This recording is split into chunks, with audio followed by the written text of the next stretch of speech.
Part 1, Brandon. I like the idea of building up our O-line and letting Howell sit behind Geno for a year, and then we let him take over. Ooh, Taker coming in hot. Let's go. Also, part 2, and thank you for the double dip on the dono with the other $5 donation drop.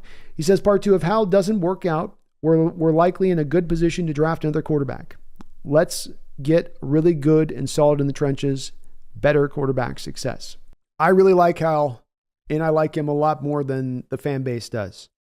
And Taker, you know this, as many people that follow this channel understand this about me, in that I really do believe that quarterback success is less about this, how big is his cape, right? How hot are the laser beams that he shoots from his eyes? And more about how is the Justice League assembled around him? How are those supporting parts to help to bring out his success? As great as Mahomes is, Mahomes has had Andy Reid throughout his whole career. He got to sit for a year and learn the sport truly. He's had an offensive line where they've put a true dedication to building it up and making it strong. And this is a place where I divert, Taker, and it sounds like you're with me on this, so you probably divert too a little bit from many of the modern fans' outlook on this. That the quarterback is that superhero that pulls everybody else up, you know? He's flying up and he just lifts everybody and raises everybody with him. And instead, I say, no, they lift him, is what I like to say.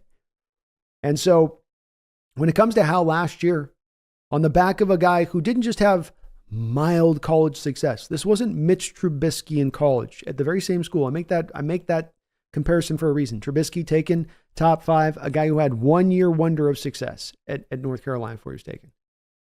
Here in Howell, you have a guy with 3 years of great, outstanding production at the college level, a complete skill set that he brings to bear, who in his first year going out there and playing in a dysfunctional organization with a lame duck coach, a coordinator in Bieniemy that I can't figure out if the league wants him to even still be a coach in the league, or they're just trying to he's the problem that won't go away. I don't know what it is. Not the greatest of offensive pieces. Some people want to try to spell to me the tale that Jahan Dotson is somehow a great receiver. Okay. The worst defense in all of football, or at least in the argument of being one of the worst in all of football. A team that gave up at the trade deadline, trading away 2 of their better defenders on a bad defense already. And yet still put up the production he put up. Still had the year he put up. And it's like people don't go back and look at the first year of quarterbacks throughout history in football. It's like because Mahomes had that first year of starting and such success in it, then that becomes the baseline for everybody as far as what to come to expect from quarterbacks in the first year of them playing. And it should not be. It really shouldn't. That's the outlier. That's the anomaly. It's much more often you get the Peyton Manning first season when he threw not 21 interceptions of Howell. That was when Manning threw 29 interceptions. And he did, I'll tell you this, on the back of a whole hell of a lot less of attempts than what Howell had last year.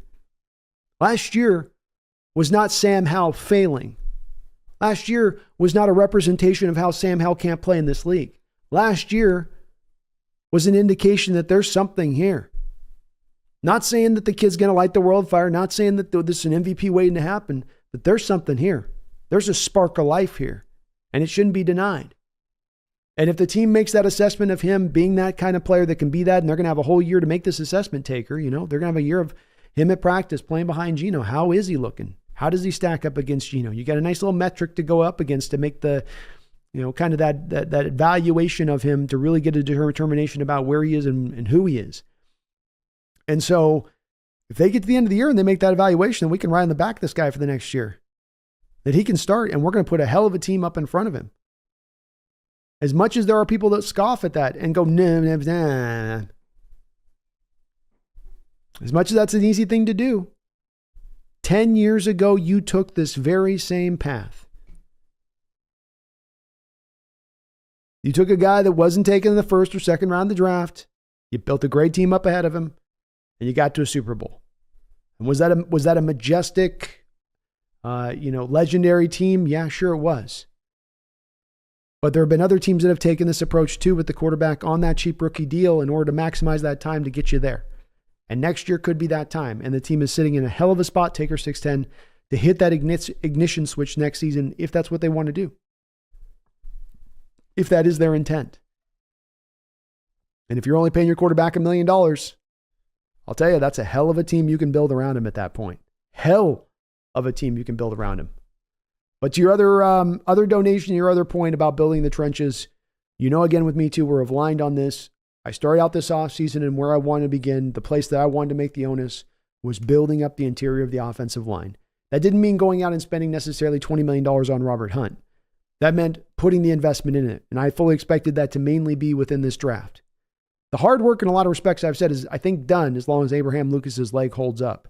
You just got to get the guards in the center position fully figured out in the long term. And you've even got a couple guys dancing right now that may be two of those guys to fit into that when we talk about this in Oluwatimi and Bradford, but we just need more there done. It needs to be a point of emphasis. Let's turn it into a strength. And if you turn it into a strength, Taker 6'10", you can let a young quarterback ride behind that line and still find success. And he will develop successfully as well. It's a two-part process. It's we throw him right in the waters and he can start swimming for the jump because we're giving him some floaties.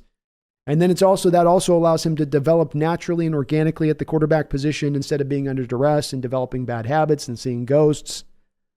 So I'm with you on your approach, Taker. I wouldn't be the least bit surprised if Seahawks were to make that determination moving into next year. It's not that I think that they're counting on that approach, but it could if Howell goes out there and gets into a stable environment like you got here in Seattle with the upgrade in talent that he has around him here. Who knows how he'll look in that environment? I'll tell you this, that the kid's got a great track record, and he had his best success in his career in his sophomore year, the year he was playing in a spread system, which is just the kind of the final part of this Taker 6'10", is he's going back to the spread system where he was at his best in college.